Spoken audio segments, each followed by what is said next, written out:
Lecturas que vislumbran el acontecer informativo. Con Román Losinski. 6:17 de la mañana. El recorrido hoy lo iniciamos con esto que titula F. Y es que la ONG venezolana Comité por la Libertad de los Presos Políticos informó este martes sobre 8 nuevas excarcelaciones en medio del proceso anunciado el pasado 8 de enero.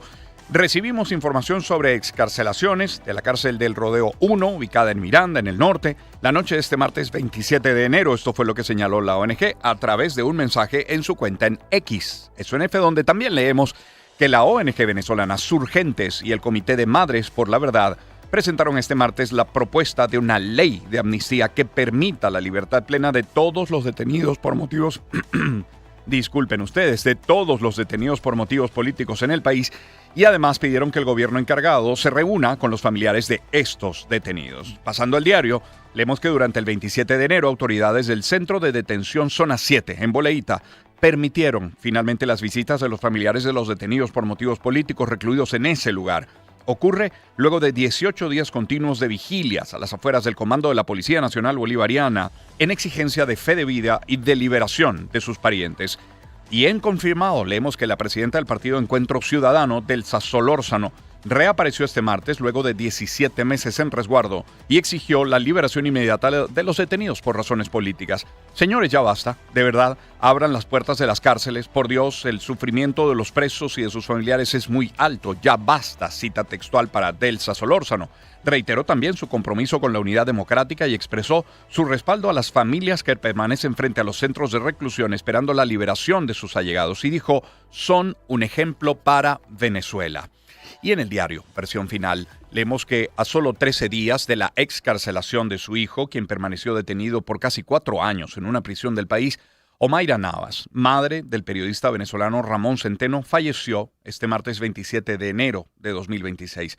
A través de un comunicado, el Sindicato Nacional de Trabajadores de la Prensa expresó su pesar por el fallecimiento de Navas y destacó el sufrimiento que padeció durante los años de detención de su hijo y resaltó su lucha constante por la libertad de él. Navas, oriunda de Coro, Estado Falcón, se convirtió en una figura visible en la defensa de los derechos de los presos políticos en Venezuela, texto completo en versión final. Y en confirmado, leemos que un grupo de estudiantes de la Universidad Central de Venezuela confrontaron este martes a Delcy Rodríguez, quien se encontraba en el campus para exigir la liberación de todos los detenidos por motivos políticos dentro del marco del proceso de excarcelaciones anunciado el pasado 8 de enero. En un video difundido en la cuenta de Instagram del presidente de la Federación de Centros Universitarios de la UCB, Miguel Suárez, se observa cómo este líder estudiantil se acerca a Rodríguez para indicarle que hay más de 200 estudiantes detenidos, así como varios profesores de esa universidad. Rodríguez respondió que está trabajando para la convivencia democrática y señaló la importancia de que los políticos sean responsables. Recorrido por la UCB que realizó con el pelotero Miguel Cabrera. También en confirmado leemos que el Consejo Universitario de la Universidad Católica Andrés Bello emitió este martes un comunicado en el que exhorta a las instituciones del Estado venezolano a restablecer el Estado de Derecho, a garantizar los derechos humanos y proceder a la liberación de todas las personas detenidas por motivos políticos al considerar que su permanencia en prisión constituye un obstáculo insalvable para la paz social. Cita textual. El pronunciamiento aprobado en sesión formal y firmado por el rector Arturo Peraza y la secretaria del Consejo Universitario Magali Vázquez responde al llamado realizado el 4 de enero por el Papa León XIV, quien instó a Venezuela a emprender caminos de justicia y paz, asegurar la soberanía, respetar la Constitución y trabajar por la estabilidad y la concordia, especialmente en favor de los más vulnerables. 6:21. En otros temas, The Associated Press, AP, nos tiene que la administración Trump ha notificado al Congreso que está tomando los primeros pasos para posiblemente reabrir la embajada de Estados Unidos en Venezuela mientras se explora la restauración de relaciones. En un aviso a los legisladores, el Departamento de Estado dijo que enviará un contingente regular de personal temporal para realizar funciones diplomáticas selectas, eso entre comillas. Dijo que ese personal viviría y trabajaría en una instalación temporal mientras se deja en condiciones aptas el complejo de la embajada que ya existe. Esta se cerró en marzo de 2019 cuando Estados Unidos y Venezuela rompieron lazos diplomáticos durante el primer mandato del presidente Donald Trump. Y precisamente Trump destacó este martes que su administración tiene una presencia muy sólida en Venezuela. Así lo recoge confirmado. tenemos una presencia muy sólida en Venezuela y vamos a conseguir mucho dinero para Venezuela porque Venezuela tiene las mayores reservas de petróleo del mundo. Esto lo resaltó Trump en declaraciones a la prensa desde Iowa. El líder republicano también reiteró que actualmente su gobierno tiene una muy buena relación con los líderes de Venezuela y recalcó que ese excelente vínculo, como lo ha dicho antes en referencia a Delcy Rodríguez y demás autoridades de Caracas, la van a mantener. Y en Mundo BR leemos que Delcy Rodríguez informó que el gobierno se encuentra desbloqueando recursos en el exterior para realizar inversiones en diversas áreas. Hay un reporte sobre esto de Daniela Rojas. Rodríguez reiteró que las diferencias entre las autoridades del gobierno venezolano con la administración norteamericana las resuelven por medio de la diplomacia. Delcy Rodríguez, presidenta encargada. Salud, yo quisiera también informar que nos encontramos desbloqueando recursos de Venezuela que pertenecen al pueblo de Venezuela, los estamos desbloqueando y va a permitir que podamos invertir recursos importantes en equipamiento para los hospitales, equipamiento que estamos adquiriendo en Estados Unidos y en otros países, equipamiento para el área de la electricidad, equipamiento para el área de la industria gasífera en Venezuela. La presidenta encargada recordó que este programa de actividades establecido con el gobierno del presidente Trump se basa en la creación de los dos fondos soberanos, el primero para mejorar los ingresos de los trabajadores y el segundo, el que está relacionado a la infraestructura y servicios públicos. Yo reafirmo lo que ha dicho el presidente Donald Trump, que hemos establecido canales de comunicación de respeto y de cortesía, tanto con el presidente de los Estados Unidos como con el secretario Rubio, con quien estamos estableciendo una agenda de trabajo. Rodríguez agregó que el primer plan del Fondo Soberano de Infraestructura y Servicios comenzará con el programa de atención a pacientes de enfermedades cardiovasculares y de cataratas en el Hospital Universitario de Caracas. Y en F leemos que el presidente de Brasil, Luis Inácio Lula da Silva, afirmó este martes que es importante que su homólogo estadounidense Donald Trump permita que Venezuela pueda cuidar de su soberanía y de sus intereses. El mandatario brasileño llamó a tener paciencia, ya que, según él, será el propio pueblo venezolano el que encontrará una solución.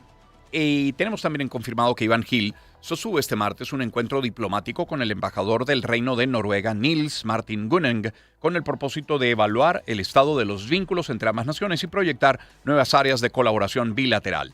El acercamiento se produce 3 meses después de que Nicolás Maduro anunciara el cierre de su embajada en Oslo debido a una reasignación estratégica de recursos. Esa es una cita textual. Y Mundo UR nos tiene que la Asamblea Nacional sancionó la reforma parcial de la ley del Estatuto de la Función de la Policía de Investigación. Derlis Marchán Pérez tiene la información. En esencia, la ley busca optimizar la labor de exploración y pesquisa de la policía científica. El diputado del PSV, Nicolás Maduro Guerra, destacó la importancia del Cuerpo de Investigaciones Científicas Penales y Criminalísticas. Martes, 4:15 de la tarde. Y en un país que hoy, más que nunca, apuesta por la paz, investigar bien no es un lujo, es una necesidad moral y democrática. Porque no hay paz verdadera si los crímenes quedan impunes, ni justicia si la verdad se distorsiona. La reforma también incluye cambios sobre las estructuras jerárquicas que estarán basados en la experiencia y la antigüedad. El director del 6CPC ahora tendrá la denominación de Comisario General Superior Nacional. Además, se establecen nuevos procesos de ascensos fundamentados en la formación académica y competencias profesionales. El articulado fue remitido al Ejecutivo Nacional para su promulgación y posterior publicación en Gaceta Oficial. Economía. Hoy tendremos, de hecho, nuestra agenda económica a las 7 de la mañana y todo esto que sigue a continuación pues nos servirá de insumo. Por ejemplo, Finanzas Digital tiene que el Banco Central de Venezuela informó a través de una nota de prensa difundida en la noche de este martes que ya ha vendido $300 millones provenientes de la exportación de hidrocarburos y que se encuentra en curso una nueva oferta de $200 millones para completar las colocaciones correspondientes a enero y la primera semana de febrero. El Banco Central explicó que la implementación de los nuevos mecanismos de venta requiere un periodo de adaptación técnica para garantizar seguridad en la recepción y liquidación de los recursos por parte de todos los actores involucrados. También en Finanzas Digital leemos que la entrada al país de esos $300 millones por la venta de petróleo a Estados Unidos reactivó el debate sobre cómo aliviar de inmediato el ingreso de los trabajadores en Venezuela. Para Antonio Suárez, presidente de la Federación Nacional de Empleados Públicos, una parte de esas divisas debería destinarse directamente a fortalecer el ingreso mínimo compuesto por el bono de guerra económica y el ticket de alimentación. La propuesta consiste en asignar un porcentaje de los recursos provenientes de la comercialización del crudo y sus derivados a mecanismos de compensación inmediata en un contexto en el que el salario formal continúa rezagado frente al costo de la vida. En Reuters, leemos que funcionarios estadounidenses están trabajando para emitir pronto una licencia general que levantaría algunas sanciones sobre el sector energético de Venezuela, según dijeron el martes 3 fuentes familiarizadas con la preparación. Un cambio respecto al plan anterior de otorgar exenciones individuales a las sanciones para las empresas que buscan hacer negocios en el país. Muchos socios y clientes de la estatal petrolera PDVSA, incluida la gran empresa estadounidense Chevron, han solicitado en las últimas semanas licencias individuales para expandir la producción y las exportaciones de petróleo del miembro del OPEP de Venezuela. El volumen de solicitudes individuales al gobierno estadounidense ha retrasado el progreso en los planes para expandir las exportaciones y hacer que las inversiones fluyan rápidamente hacia el país, según varias fuentes, así lo recoge Reuters. 628. También allí leemos que la brasileña Petrobras no descarta ingresar a Venezuela en su búsqueda de nuevas fuentes de gas natural. Lo dijo el martes Angélica Laureano, jefa de Transición Energética y Sostenibilidad de la petrolera estatal. ¿Podría estar Venezuela ser una alternativa a Venezuela? Podría, esa fue la respuesta, afirmó Laureano al margen de un evento en Río de Janeiro y agregó que la empresa tiene un proyecto de gas en Colombia. La ejecutiva añadió que el mercado aún necesita evaluar todo lo que ha ocurrido en el país y que la situación necesita evolucionar. También de Reuters, tenemos que la empresa Petrochina habría iniciado conversaciones, contactos con sus operadores e indicado que no adquieran ni comercien petróleo venezolano desde que el gobierno de Estados Unidos tomó el control de exportaciones de crudo de Venezuela desde este mes de enero. Esto lo dijeron 2 ejecutivos comerciales familiarizados con el tema. La empresa China National Petroleum Corporation fue la mayor compradora individual de petróleo venezolano hasta principios de 2019, cuando detuvo las importaciones del hidrocarburo luego de que el presidente de Estados Unidos, Donald Trump, impusiera sanciones a Venezuela en su primer mandato. Y Mundo UR nos tiene que Fede Cámaras Falcón mantiene expectativas positivas luego de los anuncios realizados sobre las inversiones petroleras en el país. La información la tiene Douglas Durán. El presidente de Fede Cámaras Falcón, Carlos Medina, señaló que la región falconiana depende en más de un 80% de la industria petrolera, por lo que considera que el Estado sería uno de los principales beneficiados con dichas inversiones. Carlos Medina, presidente de Fede Cámaras Falcón. ¿Por qué queremos tocar este tema? Porque es muy importante, porque la economía del Estado Falcón en un 87% depende de las actividades en el área petrolera. Lo que quiere decir que esas inversiones, Falcón va a ser un Estado que va a traer esas inversiones o esos flujos de efectivo futuros que vienen para la zona. El gremio considera que deben prepararse para garantizar que la entidad obtenga un real provecho. ¿Cuál es la idea? Prepararnos para que eso que viene a futuro en Falcón pueda sacar el mejor de los beneficios, el mejor provecho. Nosotros debemos defender de alguna manera que esas inversiones que vengan sean hechas, bien hechas y que el mayor beneficio se quede en Falcón. El vocero indicó que el éxito de estas proyecciones dependerá de una gestión financiera estratégica que logre capitalizar el potencial del complejo refinador más importante del país. Nos quedan 2 notas, una nos va a llevar a Lara, la otra nos va a llevar a Monagas, las dejamos para luego de la pausa. Inmediatamente después abordaremos todo el panorama internacional y el deportivo también. Recuerden que tendremos nuestra agenda económica, tendremos el tema migratorio, particularmente con nuevas facilidades que está otorgando el Reino de España. Y al final del programa, hacia la última hora, tendremos nuestra rocola hoy con Luz Marina. La rocola de Luz Marina es la que vamos a disfrutar. ¿Cómo vamos a disfrutar a continuación este buen tema del hawaiano de Jack Johnson, Si yo tuviera ojos? Encuentro de generaciones. Éxitos. Caracas, Valencia, Maracay, Puerto La Cruz, Puerto Ordaz, Barquisimeto, El Vigía, Mérida, Táchira, Margarita, Maracaibo, Maturín. Guarenas, Guatire. Éxitos. Sonidos en primera fila.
Encuentro de generaciones. Éxitos. Caracas, Valencia, Maracay, Puerto La Cruz, Puerto Ordaz, Barquisimeto, El Vigía, Mérida, Táchira. Marga. Son ahora las 6:37 minutos de la mañana. Me permito compartir en publicidad este mensaje, por ejemplo, de Fospuca. En Fospuca siguen adelante con la misma convicción de siempre y la mirada puesta en el futuro. Cada día trabajan para cuidar nuestras ciudades, para mantener limpias y ordenadas nuestras ciudades, vivas, con equipos comprometidos y una vocación que no se detiene, porque creen que Venezuela merece ciudades que sean referencia, ciudades que se disfruten, ciudades que se cuiden. Siguen elevando el estándar, poniendo la vara en alto y haciendo bien lo que saben hacer bien. Fospuca, comprometidos con las ciudades que Venezuela merece. Y si estás buscando una opción ligera y deliciosa para la cena o el desayuno de la mañana, la pechuga de pavo Plum Rose ofrece ese sabor auténtico con pavo 100% real, bajo en calorías y con las proteínas que buscas. La pechuga de pavo Plum Rose es el aliado perfecto para sándwiches, para un wrap, para una ensalada. Plum Rose sí es pavo de verdad. Y hablemos también de Grupo Leti. Cada vez que adquieras un medicamento, gira la cajita, revisa. Quizás muy probablemente haya sido hecho por Grupo Leti. Y es que detrás del nombre de cada medicamento Leti, de cada cajita, hay una empresa comprometida con la salud de los venezolanos. Son 75 años de dedicación, de compromiso, de trabajo hecho por venezolanos y para venezolanos. Una gran misión que Grupo Leti ejerce con orgullo. Grupo Leti, 75 años latiendo por el país. Y cierro hablándoles de Por Tu Mesa. El secreto de una buena comida no es solo la sazón, no es la calidad de los ingredientes. Y eso aplica para todo. Por eso en tu cocina no puede faltar el aceite Por Tu Mesa, 100% puro de soya y hecho con orgullo por manos venezolanas. Un aceite que no cambia el sabor de tus comidas, sino absorbe el sabor de los alimentos. Por Tu Mesa es tu aliado en la cocina. Si buscas un aceite de calidad y a buen precio, busca tu aceite Por Tu Mesa. Por Tu Mesa. Calidad en tu mesa, @portumesa.ve. Lecturas informativas. Con Román Losinski. Les decía, restan dos titulares de este panorama nacional, ambos de Mundo VR. El primero nos lleva a Lara. El presidente de la Cámara de Comercio, allí en ese estado, José Vicente Ríos, confirmó que empresas transnacionales y operadoras locales han sostenido conversaciones para ubicar proveedores y mano de obra calificada para trabajar en la industria petrolera y de los servicios relacionados. Un reporte de Ramón Vélez. El representante del sector comercio asegura que tener estas conversaciones ha representado un punto positivo para el dinamismo de la economía tras el acuerdo alcanzado entre los gobiernos de Estados Unidos y Venezuela. José Vicente Ríos, presidente de la Cámara de Comercio en Lara, 9:30 de la mañana. Esas contratistas se han acercado al centro occidente del país buscando proveedores. Ya hemos recibido contactos, lo que quiere decir que las inversiones en ese sector que van a empezar a dinamizar otros sectores de la economía ya se están convirtiendo en realidades. Nosotros estimamos que durante este primer semestre del 2026 vamos a tener todos estos reacomodos y estas nuevas participaciones que tanta falta le hacían a la economía del país. El vocero del área productiva también fijó postura con relación a la expectativa que tiene este gremio con el otorgamiento de créditos a sectores prioritarios de la población. Consideramos de que es un paso fundamental para reactivar la actividad económica. Creemos de que la banca va a cumplir el rol protagónico que siempre ha debido tener en todo sistema financiero sano, de participar no solamente con créditos a los empresarios, como siempre hemos sostenido, sino también con créditos al consumo, que van a permitir dinamizar tanto la adquisición de bienes duraderos como de servicios colaterales, y eso en líneas generales dinamiza la actividad económica general del país. En medio de este contexto, los gremios productivos en el centro occidente consideran importantes estos escenarios, ya que potencian a Venezuela como un país que tiene mucho para dar. Educación. En Monagas, la Federación Venezolana de Maestros reportó un déficit de 60% de los docentes especialistas en liceos públicos de la entidad. Vamos a escuchar a Johnny Moisés Ulloa. La secretaria general de la Federación Venezolana de Maestros en la entidad monaguense, Odalis Lebel, manifestó que la situación afecta a la mayoría de los estudiantes de educación media y diversificada. Martes, 1:30 de la tarde. Las especialidades, como física, química, matemática, el mismo inglés, el mismo castellano, hay deficiencia de docentes. Los docentes, ahorita acá estamos deficientes de docentes. De igual manera, Lebel ratificó que los docentes activos en su mayoría realizan otros oficios para poder mantener sus necesidades. Yo conozco unas que son costureras, en su tiempo libre se dedican a la costura, se dedican a vender cositas, bisutería, esas cosas así, para poder sustentar y agrandar un poco más el salario. La líder del gremio de la educación, Odalis Lebel, además solicitó al gobierno nacional que apruebe el contrato colectivo propuesto por el sector para evitar la deserción de docentes. Planeta de Naciones. Internacionales. Mire, comencemos en Centroamérica con esta nota de AFP de la agencia France Press. Es que el conservador Nasri Tito Asfura asumió este martes como nuevo presidente de Honduras para el periodo 2026-2030 en sustitución de la izquierdista Xiomara Castro. El nuevo presidente prometió en su discurso de investidura luchar de frente contra la inseguridad, uno de los principales problemas de este país azotado por las pandillas. Para tener una mayor eficiencia y poder dedicar nuestros recursos realmente a resolver problemas, a atender a la gente. Seguridad de frente a luchar contra la inseguridad. No tengan duda de eso. También tenemos en F, por ejemplo, que el ex vicepresidente panameño José Gabriel Carrizo fue vicepresidente entre 2019 y 2024. Fue capturado en Panamá a su regreso de Guatemala, después de que el Ministerio Público ordenara su captura para que compareciera ante las autoridades por un caso de presunto enriquecimiento injustificado.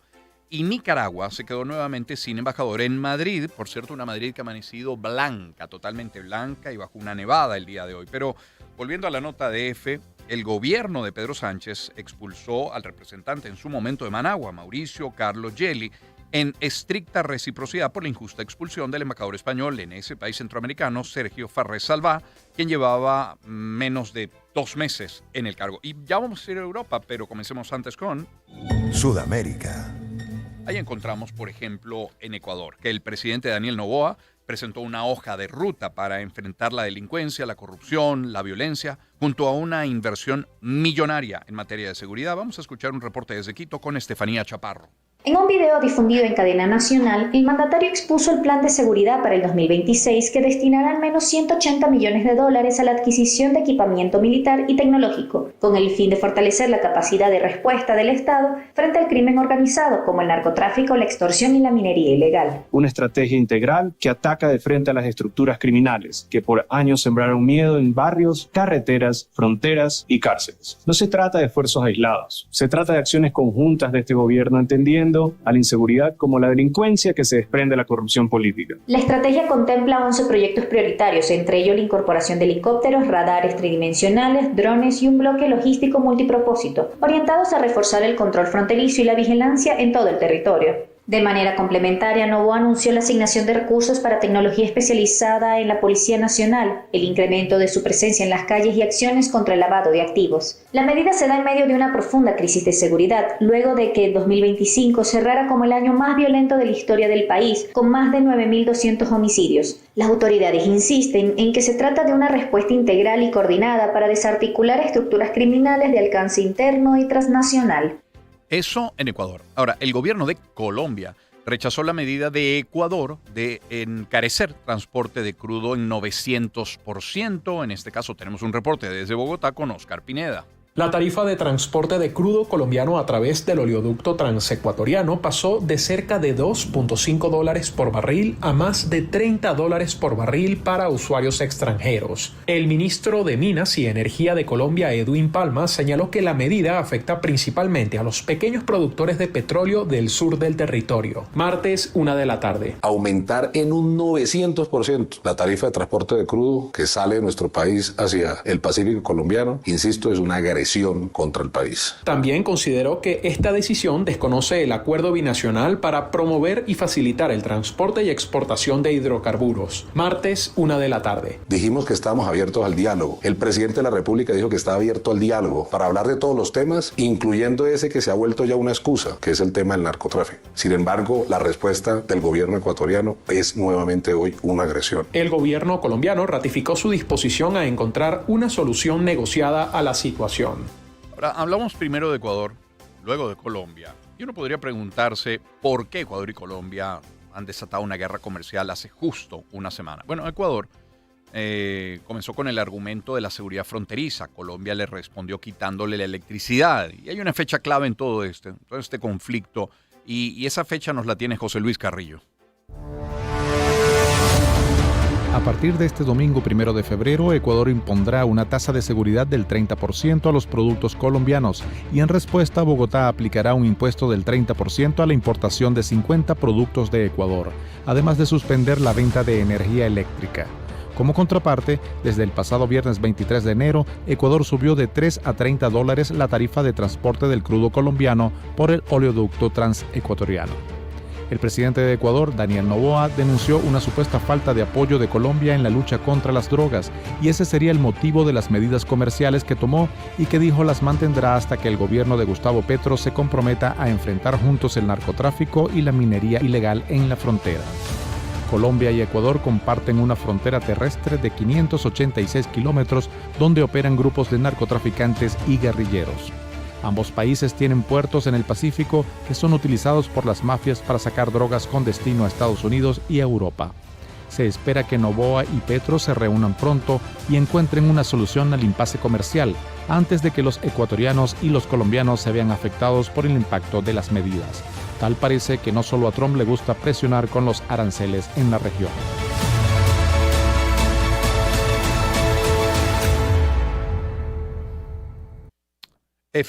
Nos tiene que el gobierno de Estados Unidos entregó a las autoridades de El Salvador al expresidente del Congreso y excandidato presidencial de la Alianza Republicana Nacionalista, Norman Quijano, condenado en 2024 a 13 años de prisión por negociar beneficios electorales con las pandillas, según informó la Fiscalía General de la República. Y Mundo Verde nos tiene que el incendio forestal que azota desde hace un mes ya el sur de Argentina ha consumido más de 40.000 hectáreas. Un grupo de brigadistas de Chile se unió a las labores para intentar sofocar las llamas. Tenemos un reporte desde allí, desde la Argentina, con Carlos Iván Suárez. Con llamas que superan los 50 metros de altura y el avance acelerado por el efecto del viento, cientos de brigadistas continúan trabajando en Chubut, al sur de Argentina, para resguardar las poblaciones cercanas, inmuebles y animales, debido a que el fuego ha consumido unas 40.000 hectáreas. Nahuel Martínez, rescatista. Desgraciadamente el valle se está quemando por completo. Hoy, ayer y anteayer también se fueron evacuando animales y las familias. Estuvimos trabajando allá adentro, persiguiendo la cabeza de este incendio, digamos. Por el comportamiento errático y la meteorología se hizo muy complicado, digamos, alcanzar a cerrarlo. Ariel Antauer, director de la lucha contra incendios forestales, explicó que aunque cuenten con el equipamiento necesario, siempre se requiere más. Es por ello que llegarán brigadistas del interior argentino y desde Chile. En este sector del incendio estamos haciendo rotar las aeronaves. A ver, siempre en este tipo de envergadura de incendio de este tamaño hacen falta más. Los pobladores confían en que un descenso de temperatura y una precipitación tenue podría contribuir al combate del fuego. Sin embargo, el extendido anticipa jornadas calurosas para miércoles y jueves, con temperaturas que podrían superar los 30 grados. Con más de 30 casos confirmados de picaduras y al menos una víctima mortal en la región de Ucayali, el Ministerio de Salud de Perú advirtió sobre el incremento de mordeduras de araña doméstica. Las autoridades sanitarias alertan que el veneno puede provocar complicaciones graves, incluso la muerte. Oliver Rodríguez tiene este reporte desde Lima. Especialistas explican que estas arañas comunes en hogares peruanos suelen esconderse en rincones oscuros detrás de muebles o cuadros y que la mayoría de las mordeduras ocurre cuando la persona las aplasta accidentalmente durante la noche. Advierten que el veneno puede provocar daño cutáneo severo y si se dispersa afectar órganos vitales si no se trata rápidamente. Christopher Schwartz, especialista del Ministerio de Salud del Perú. Esta mordedura de araña empieza con un dolor intenso semejante a una quemadura y con el transcurrir de los días el tejido se va dañando bastante, lo que puede incluso llegar a poner en riesgo la vida de una persona por la liberación de ciertas toxinas. Las cifras oficiales señalan que se han reportado más de 30 casos solo en Lima y al menos una víctima mortal en la región de Ucayali, donde un menor falleció por complicaciones tras la picadura. Las autoridades apuntan que este incremento coincide con un verano especialmente caluroso en varias regiones del país, condición que favorecería la presencia del arácnido dentro de las viviendas. Europa. El gobierno español aprobó un decreto de regularización masiva de migrantes irregulares en el país. Los beneficiados serán todos aquellos que residían en España durante al menos 5 meses antes del 31 de diciembre de 2025 o los solicitantes de asilo que presentaron la petición antes de esa fecha. Tenemos desde Madrid un reporte con Luis Martínez. El anuncio oficial fue hecho este martes por la ministra Elma Sáiz, quien ha confirmado que estima sean unas 500.000 personas que se verán beneficiadas por esta medida. Desde que se hace la solicitud habrá un plazo no más de 15 días para que sea admitida a trámite, y desde ese momento de la admisión a trámite ya van a poder trabajar en cualquier sector, en cualquier lugar del país. Evidentemente el impacto real, positivo de la migración en nuestro país lo constatamos todos los días. Saben que el 14% de los afiliados son extranjeros. Sin embargo, desde la oposición acusan a Sánchez de usar esta medida como distracción del accidente ferroviario de Ademús y también para que Podemos pacte con Junts per Catalunya el manejo de las competencias migratorias que Cataluña no tiene. Esta medida no se ejecutaba en España desde hace unos 20 años. El plazo de la solicitud para acceder a esta regularización se abrirá en abril y durará hasta finales de julio. Y hoy en el programa vamos a profundizar sobre ese tema cuando a las 7:40 de la mañana tengamos a Alejandro Escudiero, es abogado, es director del despacho Tu Gestión España, es un experto migratorio y nos va a acompañar, repito, 7:40 de la mañana. Vamos a Associated Press, 6:53. India y la Unión Europea cerraron un acuerdo comercial descrito por ambas potencias como histórico, que unirá la segunda y a la cuarta economía del mundo en un mercado sin precedentes de 2.000 millones de consumidores tras 18 años de negociaciones, según dijo el primer ministro de India, Narendra Modi. Los parlamentos de la Unión Europea y de la India aún deben aprobar el acuerdo, por lo que este demorará en ponerse en práctica. En todo el mundo se le conoce como la madre de todos los acuerdos. Este acuerdo ofrece grandes oportunidades a los 1.400 millones de habitantes de India y a millones de personas en los países europeos. El ministro de Exteriores francés, Jean-Noël Barrot, contestó al secretario general de la OTAN, Mark Rutte, que los países europeos pueden y deben hacerse cargo de su propia seguridad después de que el jefe de la OTAN asegurara que no es realista pensar que el continente puede prescindir de los Estados Unidos para defenderse. Norteamérica. Al menos 34 personas han muerto a causa de la tormenta invernal que azotó 2/3 de los Estados Unidos. Tenemos desde Miami un reporte con Stephanie de Sousa. Aunque el grueso del temporal ya pasó, el impacto del frío extremo sigue cobrando víctimas y afectando servicios básicos. Las autoridades confirmaron que la mayoría de las muertes se produjeron por hipotermia y accidentes vinculados a la nieve. Por ejemplo, en Massachusetts, una mujer murió atropellada por una máquina quitanieves y su esposo resultó herido. En Pensilvania, 3 personas fallecieron mientras retiraban nieve de sus hogares, y en Texas se confirmó la muerte de un adolescente tras un accidente vehicular provocado por el hielo. Más de 530,000 viviendas siguen sin suministro eléctrico, principalmente en Tennessee, Mississippi y Luisiana. En estados de la costa este como Virginia, Carolina del Norte y Georgia, decenas de miles de familias permanecen sin servicio.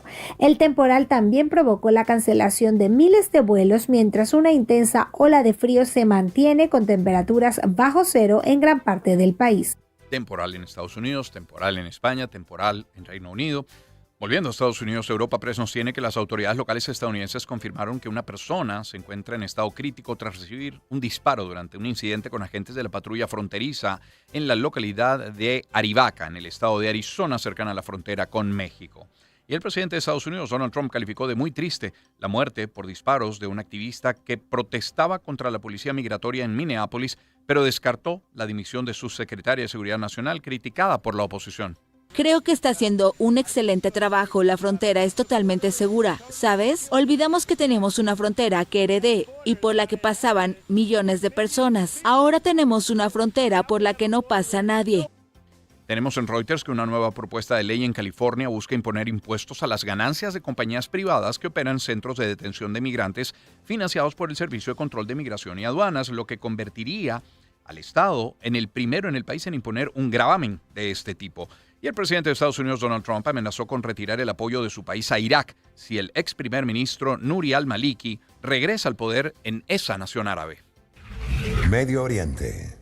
El presidente de la transición de Siria, Ahmed al-Shara, trasladó a su homólogo estadounidense, Donald Trump, la importancia de coordinar los esfuerzos de la comunidad internacional para prevenir el resurgimiento de organizaciones terroristas, en particular de ISIS o Estado Islámico. Europa Press también nos tiene que las autoridades de Irán afirmaron que un total de 10 agencias de inteligencia extranjeras habrían estado detrás de un complot terrorista destinado a azuzar las últimas manifestaciones en el país, que se han saldado con miles de muertos, según confirmó Teherán. Y la agencia de prensa alemana nos tiene que el primer ministro de Israel, Benjamín Netanyahu, afirmó que Israel continuará ejerciendo el control militar sobre Gaza y trabajará en pos del desarme de Hamás, al tiempo que lanzó una advertencia a Irán en una rueda de prensa en honor del regreso del cuerpo del último rehén israelí que permanecía en la franja, Ran Vili. Durante sus declaraciones a la prensa, Netanyahu enfatizó que Israel no permitirá la entrada de soldados turcos ni cataríes a la franja ni el establecimiento de un Estado palestino en el territorio y subrayó que mantendrá el control de la seguridad desde el río Jordán hasta el mar, lo que incluye, por supuesto, Gaza. Guerra en Ucrania. El presidente de ese país, Volodymyr Zelensky, señaló el año 2027 como la fecha para la adhesión de Ucrania a la Unión Europea, recalcando que la entrada en el bloque comunitario es una de las garantías de seguridad que puede ofrecer Kiev en el escenario posbélico. EFE nos tiene que al ritmo actual el número total de soldados rusos y ucranianos fallecidos, heridos o desaparecidos desde el comienzo de la guerra podría llegar a los 2 millones en la primavera 2026, según datos publicados por el Centro de Estudios Estratégicos e Internacionales. Y un ataque masivo de Rusia con más de 50 drones dejó 2 muertos y provocó graves daños en infraestructura en la red eléctrica de la ciudad portuaria de Odessa. Finalmente, EFE nos tiene que el presidente Volodymyr Zelensky condenó el ataque ruso con drones contra ese territorio que volvió a tener entre sus principales objetivos el sistema energético del país y denunció que este tipo de bombardeos socavan el proceso de negociaciones de paz.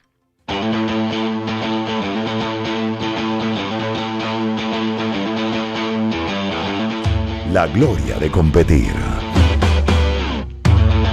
Deportes. Con Román Losinski. Mira, el presidente de la Confederación Brasileña de Fútbol, Samir Saud, reafirmó este lunes que Brasil se presentará como candidato para albergar el Mundial de Clubes de la FIFA de 2029. Considera que el país está apto para ello. Hablando de fútbol, jornada de Champions el día de hoy. Por cierto, 20 partidos, todos a la misma hora, 4 de la tarde, hora de Venezuela, porque se está decidiendo ya. Va a ser definitivo lo que ocurra. ¿En qué sentido? En ver cuáles son los 8 equipos, los 8 primeros que pasan directamente a la siguiente fase y los que deban jugar una especie de playoff. Vamos a mencionarlos. Athletic Club de Bilbao entre el Sporting de Lisboa, Liverpool Karabakh, Mónaco Juventus, Barcelona Copenhagen, Ajax Olympiacos, PSG Newcastle, Dortmund Inter, Napoli Chelsea, Frankfurt Tottenham. Luego tenemos el Atlético de Madrid contra el Bodo Glimt. También se enfrentan hoy Frankfurt Tottenham. Esos dos ya los mencioné. Son 18 partidos, perdón, no 20, 18. Leverkusen Villarreal, Arsenal Kairat, Pafos Slavia Praga, Manchester City Galatasaray, Club Brujas ante el Marsella, Benfica Real Madrid.